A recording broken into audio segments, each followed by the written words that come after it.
Hindi na ako makakaya. Hindi na ako makatulog. Anak, Ma, hindi ko kayang mawala ng tuluyan sa buhay ko si Lawrence. Hindi ko kaya.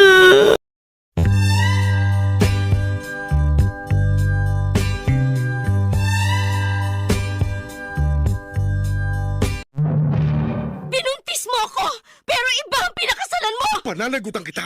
Pero kahit kailan, hindi kita pwedeng ibigin. Oo, aminin ko. Mahal kita. Nang dahil sa salapi mo. At nang dahil sa pag-ibig ko sa'yo, handa akong pumatay at mamatay. Katawan ko lang ang minahal mo at hindi ang pagkatao ko!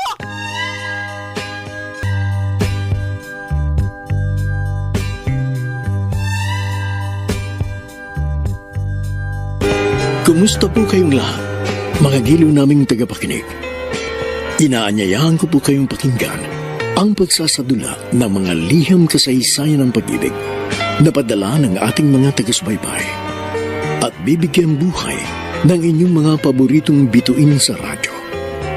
Mga kasaysayang nagtatampo ng mga pusong sugatan, mga pusong sawi, at mga pusong punong-puno ng pagmamahal.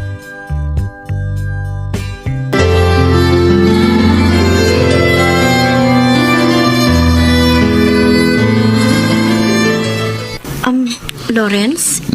Hindi ba masarap yung na-order natin pagkain? Okay lang, Ani. Kanin pa raw to, no? Masarap ang food sa eatery na ito. Bakit? Ng extra rice. Parang wala kang ganang kumain. Wala. Kanina lang, masigla ka eh. Nabanggit ko lang sa'yo na parang may kulang sa atin. Naghihintay doon. Na parang ako ang nagdadala ng relationship natin. Yan na, naging matamlay ka na. Totoo naman ang sabi mo eh. Para akong gamit na kung hindi gagalawin, hindi kikilos. Pero ano magagawa ko? Ganito ako nang makilala mo. Nasaktan ka ba sa sinabi ko? Gusto mong sabihin ko sa'yo ang totoo? Dapat kasi, nung naging tayo, usapan natin na wala tayong lihiman at plastikan. Kung ganon, Ani, sorry. Kinalimutan ko na yung nakaraang tampo ko sa'yo. Hindi yun. Bukod dun, wala na akong alam na dahilan para mag-apologize ka sa akin. Sorry kasi hindi ikaw ang priority ko eh. Huwag mong sabihin, totoo may iba ka. Walang third party kaya gusto kong Ano? Gusto kong mag-break na tayo. Tahimik ka nga at hindi showy na gaya ko. Pero mahilig ka naman magbiro kung minsan. Hindi biro. Totoong nakikipag-pray ka sa akin. Kailangan. Ano pagkukulang ko? Wala. May nagawa ba akong kasalanan? Wala sa iyong problema. Nasa akin. Hindi ko kayang i-handle ang relationship natin. Isa pa, hindi ko na kayang magtiis. At ayokong maapektuhan ka ng mga problema ko. Nalalabuan ako sa'yo. Gusto kong mag-isip na wala akong ibang iniintindi. Kaya inuulit ko. Pasensya ka na kung hanggang dito na lang tayo. Pasensya na. Kenny, hindi ako nabigla lamang na sabihin ko kay Annie na break na kami. Lawrence, alam ko mahal mo siya. Mahal ko siya, kung sa mahal. Bakit gugustuhin mong matapos na sa inyo lahat? May problemang pamilya namin. Wala naman taong walang problema eh. Bakit isasakripisyo mo ang relasyon nyo ni Annie? Gusto kong tumutok sa paglutas sa problema ng pamilya namin. Malulutas mo naman ang family problem mo eh. Kahit kayo pa rin ang girlfriend mo. Mahirap. Mas mahirap na tapusin mo na sa inyo ni Annie ang lahat. Malamang maapektuhan lamang siya. Kapag dahil sa problema ko, hindi ko na magampanan ang tungkulin ko sa kanya bilang boyfriend niya. Kaya mas mabuting mag-break muna kami kahit pansamantala. Hindi kita pipigilan kung anong inaakala mong makabubuti sa'yo. Pero paalala ko lang sa'yo, Lawrence. Kapag nag-break kayo ni Annie, baka hindi na kayo muling magkabalikan.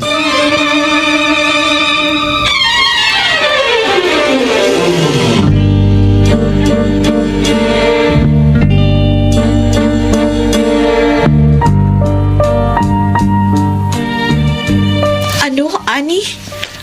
Nakikipag-break na sa'yo si Lawrence? Oo, Cora.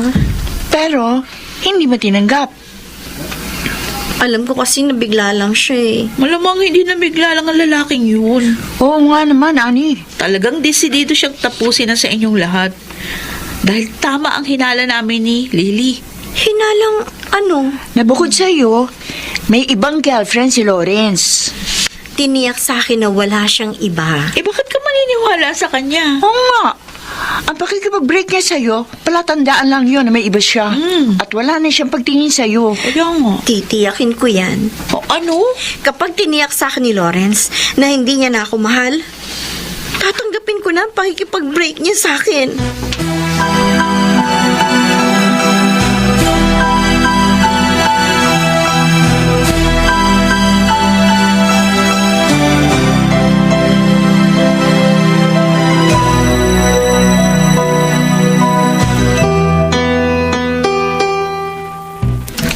Lawrence, kung ayaw mo na sa akin, tapatin mo ko. Ani, hindi ganun. May intindihan kita. Matatanggap ko. Hindi ko ipipilit sa'yo ang sarili ko kung hindi mo na ako mahal. Mahal kita. Kung totoo yan, mahalagahan mo relasyon natin. Ani, sorry kung mas priority ko ang aming family. Eh ano naman ang kinalaman ng family nyo sa relasyon natin? Ayoko maguluhan ako, pati ikaw. Hindi ako papayag mag-break tayo kung hindi maliwanag sa akin ang lahat. Nakapag-desisyon na ako. Sa ayaw at sa gusto mo. Tapos na sa atin ang lahat.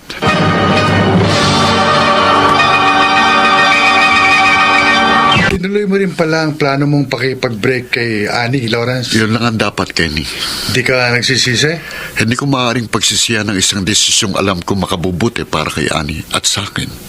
Paano makabubuti kay Annie yung pagbe-break nyo? Hindi na siya magkakaproblema. Mapabayaan ko man ang aming relasyon. Kaya mo ba siyang mawala sa buhay mo? Kakayanin ko. Ewan ko sa'yo, Lawrence.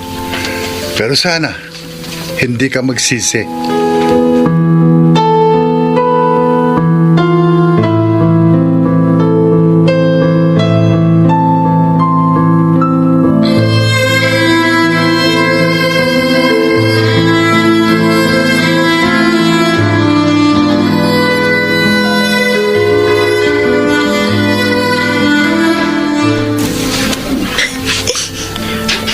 Ano, Ani? Break na kayo ni Lawrence? Oo, Lily. Akala pa naman namin yung binalita namin sa'yo, nakita namin yung boyfriend mo na may kasamang babae ang dahilan, kaya ka napaiyak. Yung pala wala na kayo. Ikinailapan niya sa akin na mayroong third party. Pero tatapusin ba niya lahat sa amin kung wala siya ipinalit sa akin? Buti nga, maaga nakilala mo yung tunay na kulay ng lalaking yun. Oo nga. Plastic na, babaero pa. Pwede ba? Huwag mong panghinayangan na pagkawala niya sa buhay mo. Makakatagpo ka pa ng higit sa kanya. Talaga? Patunayan mo sa kanya. Hindi lang siya ang lalaki, no? Oo. May pakikilala kami sa'yo na mas nakakahigit sa ex mo. Saan na yun? Ha? Uunahin ko muna kumprontahin ng Lawrence na yun. Para ano? Ba't nakikipagkita ka sa kanya? Oo nga. Ito po sa inyo lahat eh. Tatawagan ko lang siya. Pamumukhaan ko siya sa ginawa niya panloloko sa akin. Ang walang iyang yun.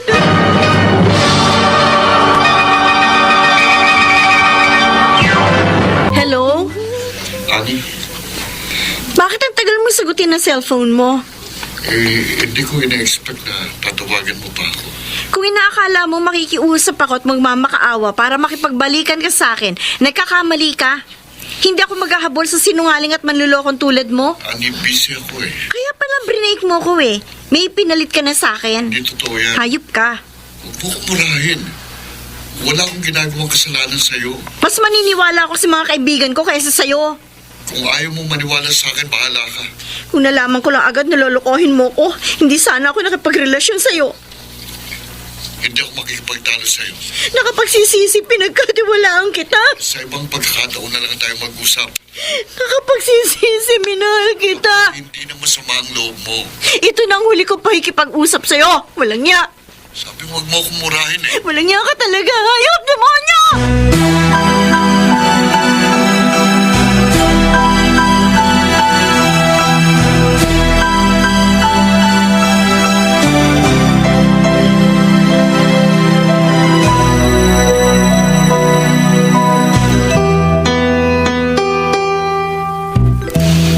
Ani, umiiyak ka ba? Papa, Si Lawrence ba ang dahilan? di po ako magkakaila sa inyo. Sabi ko naman sa iyo, ano man problema nyo, pag-usapan nyo na maayos. Huwag kayong magtikisan. Dahil kayo rin ang mahihirapan sa inyong relasyon. Wala na po kaming relasyon. Wala na? Nagkasira na po kami.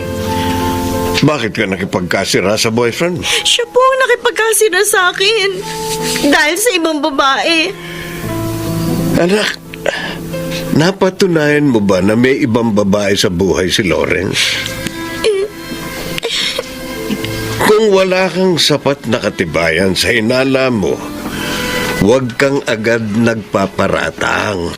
Ano pa po ba magiging dahilan ng pakikipag-break ni Lawrence sa akin? Kung hindi totoo na may iba siyang karelasyon. Gusto mong kausapin ko si Lawrence para malutas ang problema niyo?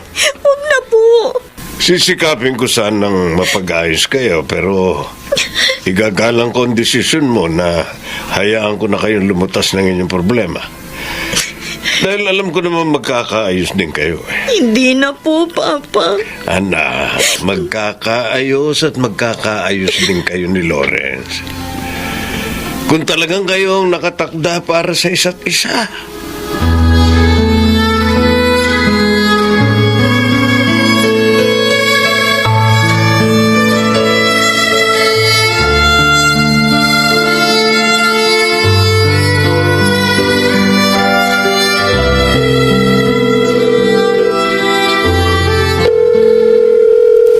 Oh, Lily, bakit napapailing ka?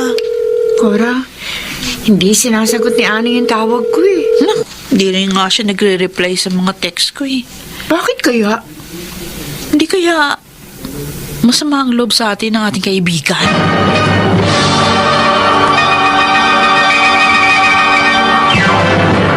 Tito Pepe. Oh, Cora, Lily, saan ang lakad nyo? Galing ho kami sa inyo eh. Oo, kakausapin sana namin si Annie.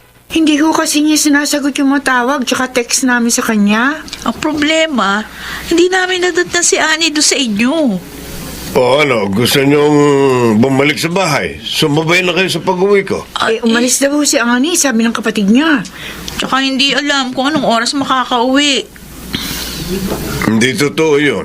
Oo, ikinaila ho si Ani sa amin ng nakababatang kapatid niya eh. Nasa bahay lang namin ang kaibigan niya. Ha? Malamang si Ani ang nag-utos sa kapatid niya na ipagkaila siya sa inyo. Ay, bakit ho kaya? Hindi ko alam. Pero malalaman niyo kung kakausapin niyo si Ani. O sige po, babalik kami sa inyo. Talagang gusto ko makausap ni Ani kayong mga kaibigan niya. Dahil ilang araw na siyang hindi lumalabas ng bahay. Nagkukulong lang sa kanyang kwarto at ayaw kumain.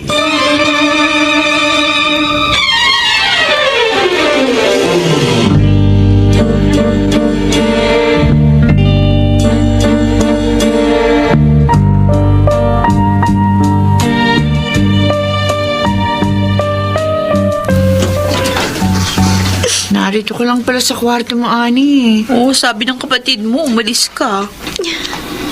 Yun ang pinasabi ko sa kanya. Pasensya na kayo. Gusto ko kasi mapag-isa. Buti na lang. Nang paalis na kami, nasa lubong namin papa mo. Siya nagsabi sa amin na ilang araw ka na raw nagkukulong ng kwarto. Oo nga. Tsaka ayaw mo raw kumain. Kaya nakiusap na kami sa papa mo kung pwede ka namin bisitahin. O pinayagan naman niya kaming pumasok dito. Oh, anong iniiyak mo? Wala. Ani, 3 months nang wala na kayo ni Lawrence. Huwag mo sabihin hanggang ngayon, masakit pa rin sa iyo na nagkahiwalay kayo. Kaya hindi mo pinapansin yung guy na inirereto namin sa'yo? Sinunod ko ang advice ninyo. Pinilit kong libangin ang sarili ko. Pero kahit anong gawin ko, hindi ko makalimutan si Lawrence. Mahal ko pa rin siya. Kaya hindi ko magawang palitan siya. Kaya pati trabaho mo nasa sakripisyo. Oo nga. Ilang araw ka na palang hindi pumapasok sa department store. Sabi nung kasama mong sales lady. Pati yung mga tawag at saka text namin sa'yo, hindi mo naman nire-replyan. Pasensya na kayo. Masyado lang talaga ako naapektuhan ng breakup namin ni Lawrence. Oo nga. Nakikita nga namin. Pati nga katawan mo, payat mo na. Tuloy, nagigilty kami. Sisisi tuloy kami sa nakikita namin paghihirap ng loob mo. Kasalanan ko si namin eh. Kaya nagkasira kayo ni Lawrence. Ha? Anong gusto niyong sabihin? Juan, nakukonsensya kami. Kaya, magsasabi na kami ng totoo. Hindi totoong niloko ka ni Lawrence. Siniraan lang namin siya sa'yo. Ha? Kasi, meron kaming ibang gusto para sa'yo. Siniraan niyo lang sa akin si Lawrence? Sorry. Sana mapatawad mo kami. Huwag ka naman sana magdamdam sa amin, oh. Hindi pala ako dapat nagalit kay Lawrence.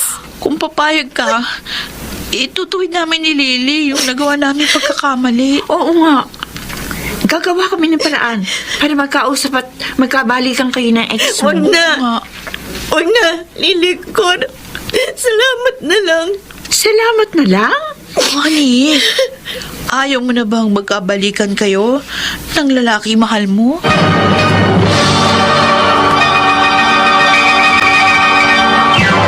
Nagkamali pala kayo, Lily, Cora. Oo, Kenny. At maipaalam namin sa'yo yung naging pagkakamali namin. Siniraan niyo lang pala si Lawrence para magkasira sila ni Annie. Kaya nga, nagigilty kami. At saka, gusto ko nga namin kausapin si Lawrence. Kaso ayaw naman ni Annie. Hindi naman namin maswa yung kagustuhan ng kaibigan namin. Dahil baka magalit na siya sa amin. Lily, Cora, Kenny, alam namin na close friend kayo ni Lawrence.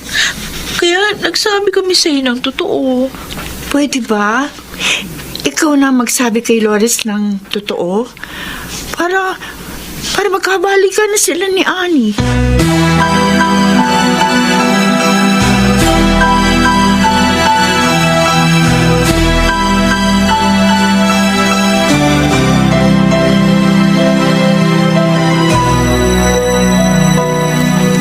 Kenny, gusto kong magkabalikan kami ni Lawrence.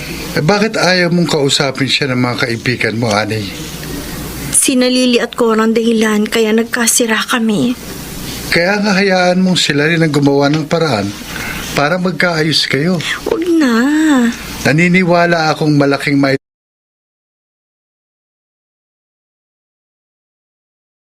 tutulong ni Lily at Cora para magkabalikan kayo ni Lawrence.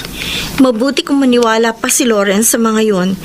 Kapag nalaman niyang sila ang dahilan ng pagbe-break namin. Kabisado ko si Lawrence, Marunong din siyang magalit. pero madali siya magpatawad. Ayokong ibang tao pa maging dahilan ng pagbabalikan namin kung sakali. Ikaw ang bahala. Pasabihan mo na lang ako kung may maitutulong ako sa inyo ng ex mo. Anytime. Salamat, Kenny. Pero kung may dapat kumilos para magkaayos ulit kami ni Lawrence, siya yun. O ako.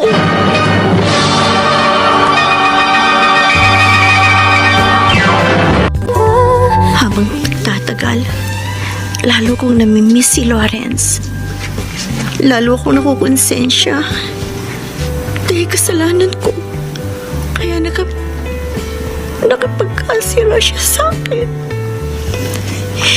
Kung hindi ako naniwala agad sa mga kaibigan ko, malamang hindi kami nagkalabuan ng boyfriend ko. Total, ako rin lang ang may kasalanan. Ako na magpapakumbaba. Iisa-isang tabi ko na lang ang pride ko. Magkabati lang kami ni Lawrence. Pero hindi niya nire-replyan ng mga text ko sa kanya. Kaya tatawagan ko na siya.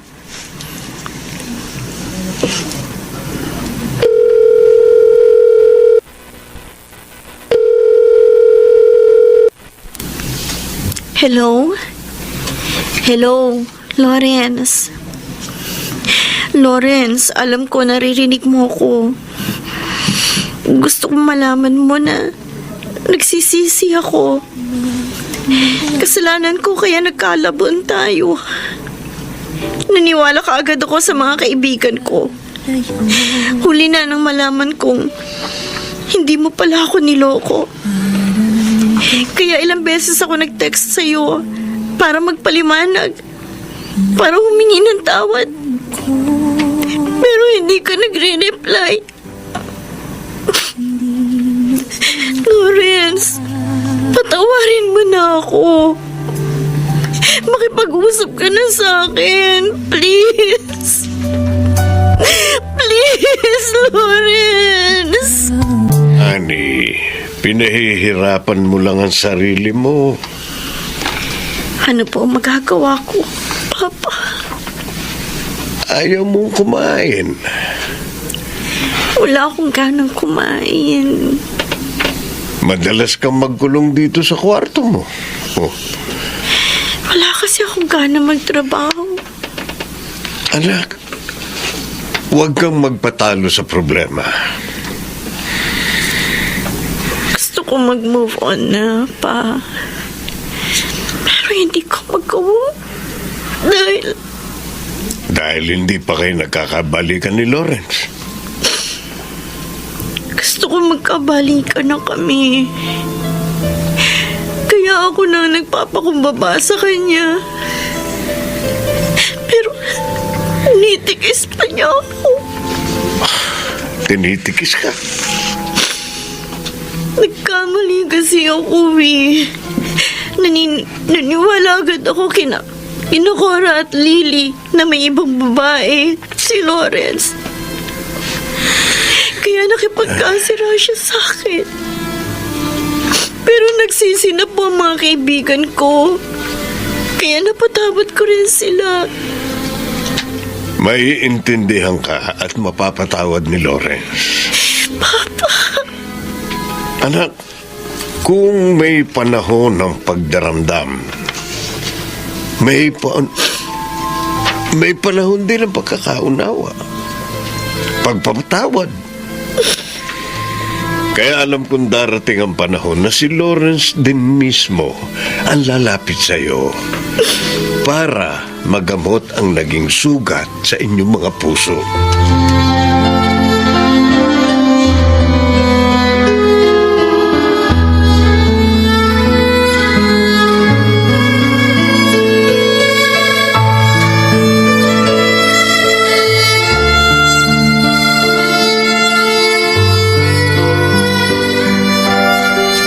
Lawrence, mahal mo pa ba si Annie? Kung wala na akong pagtingin sa kanya, hindi ako masasaktan sa aming breakup, Kenny. Bakit ayaw mo siyang kausapin? Gusto ko siyang kausapin. Gusto kong magkaayos uli kami, pero nag-aalala ako. Anong inaalala mo?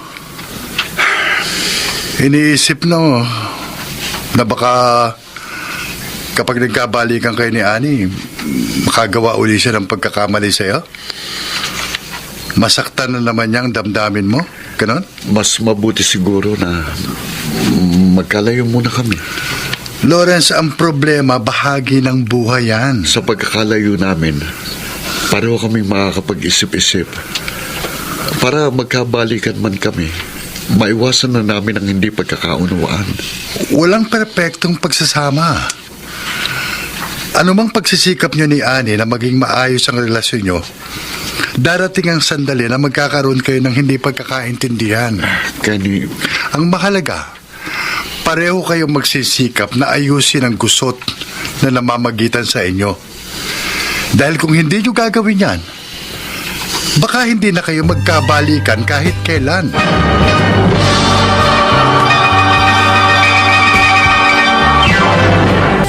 Ano, Ani?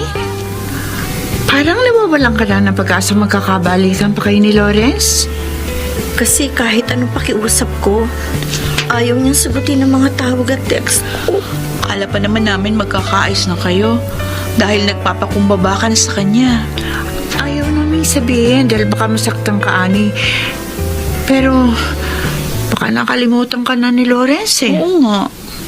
Baka totoo yung naging paninira namin ni Lily sa kanya na meron na siyang iba. Totoo man yun. Kahit gaano pa kasakit, maiintindihan ko. Matatanggap ko. Basta si Lawrence ang nagsabi sa akin. Well, hindi ka namin masisisi. Kasalanan din namin eh. Kaya nabawasan yung tiwala mo sa amin. Sana naman, friend, mapatawad mo kami. Wala na kayong aalalahanin sa akin. Napatawad ko na kayo. Ay, salamat. Ako nga nagpapasalamat sa inyo eh. Ano man ang nangyari, nariyan pa rin kayo sa likod ko. Sa gitna man ng saya at lungkot. Hindi niyo ako iniiwan. Maaasahan kayong mga kaibigan ko. Si Lawrence na ang problema ko. Naiintindihan ka namin. Hanggang ngayon, hindi ko alam ang tunay na dahilan ng pakikipag-break niyo sa akin. At hindi ko alam kung malalaman ko pa yon. Pero kahit masyado ko nasaktan sa paglayo niya, mahal ko pa rin siya. Sobrang mahal ko pa rin siya. oh, Kenny, Lawrence, narito ka pala sa amin. kararating ko lang. Inintay na kita dahil sabi ng kapatid mo, parating ka na raw. Oh, anong gusto mong merienda? Huwag kang mag-alala. Busog ako. Dumaan lang ako rito sa inyo para magkausap tayo. Tungkol saan? Saan ka galing? May pinuntahan lang ako. Kina Ellen? Kenny, hindi ako magkakaila sa'yo. Kaya ako na pa dito sa inyo, may nakapagsabi sa akin, Lawrence, na madalas kang dumalaw sa dati mong nililigawan. Gusto ko kasing matiyak kung sa pagkakalayo namin ni Annie sa aming breakup, hindi mababaling sa ibang damdamin ko. Si Annie ang mahal mo. Ano malay ko? Kung matututo pa akong magmahal sa iba nang higit sa pagmamahal ko sa kanya. Sa ginagawa mo, malamang hindi na kayo magkabalikan pa ni Annie. Kapag nangyari yun, talagang hindi kami nakalaan para sa isa't isa. Ako nang ihinayang sa relasyon ninyo eh. Kenny, alam kong nagmamalasakit ka sa amin ni Annie, pero pakiusap, hayaan mo lang ako sa gusto kong mangyari. Lawrence, Kung mali ang ginagawa ko, problema ko na yun.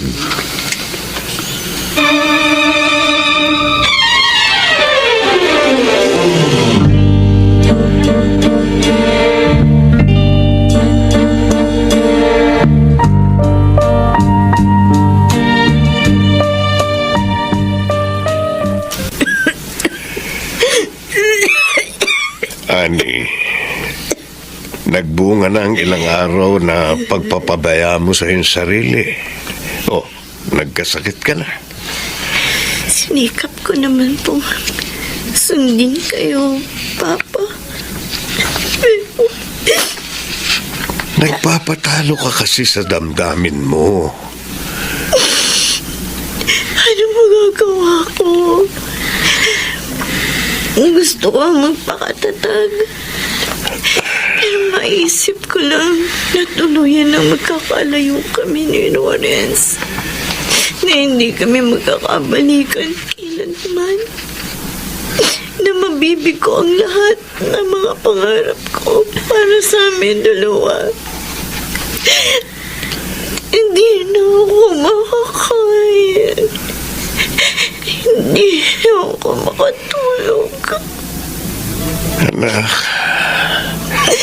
Ma, hindi ko kayang mawala ng tuluyan sa buhay ko si Lawrence. Hindi ko kaya.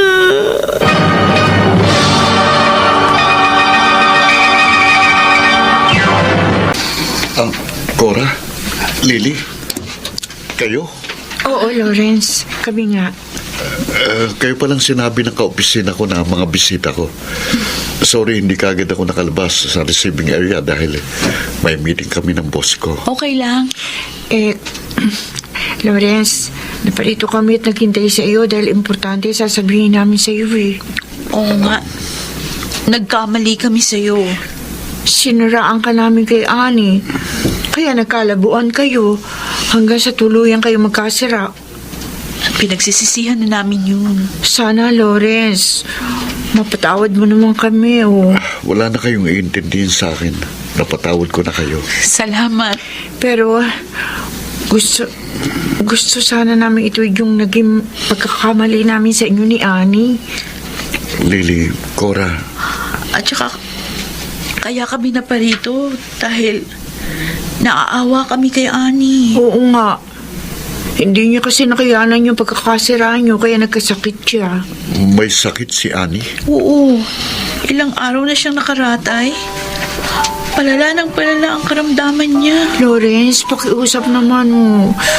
Dalawin mo yung kaibigan namin. Oo nga. Dalawin mo siya bago maging huli ang lahat. Lawrence, salamat. Dinalaw mo ko. Annie, totoo palang sabi ni Lily at Cora. Malubha ang sakit mo. Kahit kasi anong gamot ang inumin ko, hindi ako kumagaling. Hindi kasi gamot ang makapagpapagaling sa sugat ng puso mo, Annie. Ako, Lawrence, alam kong akong dahilan ng pagkakasakit mo. Kaya nagsisisi ako. Hindi kita dapat tinikis. Hindi ko dapat pinahirapan ang damdamin mo dahil mahal kita. Mahal na mahal. mahal rin kita. Magpagaling ka. Dahil kapag tuluyan kang nawala sa akin, hindi ko kaya. Pareho tayo, Lawrence. Kapag tuluyan kang nawala sa akin, hindi ko kaya. Annie. Lawrence.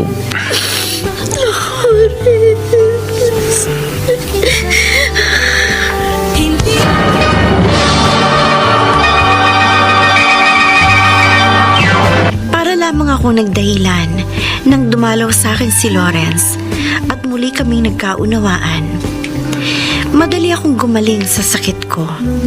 Sa ngayon, nakatakda na kasal namin ni Lawrence at dahil pareho naming hindi kaya na mawala sa piling namin ng isa't isa, batid naming anuman ang maging gusot sa aming pagsasama ay madali na naming maayos. Salamat sa pagbibigay daan mo sa aking liham, ang iyong taga-subaybay, Annie.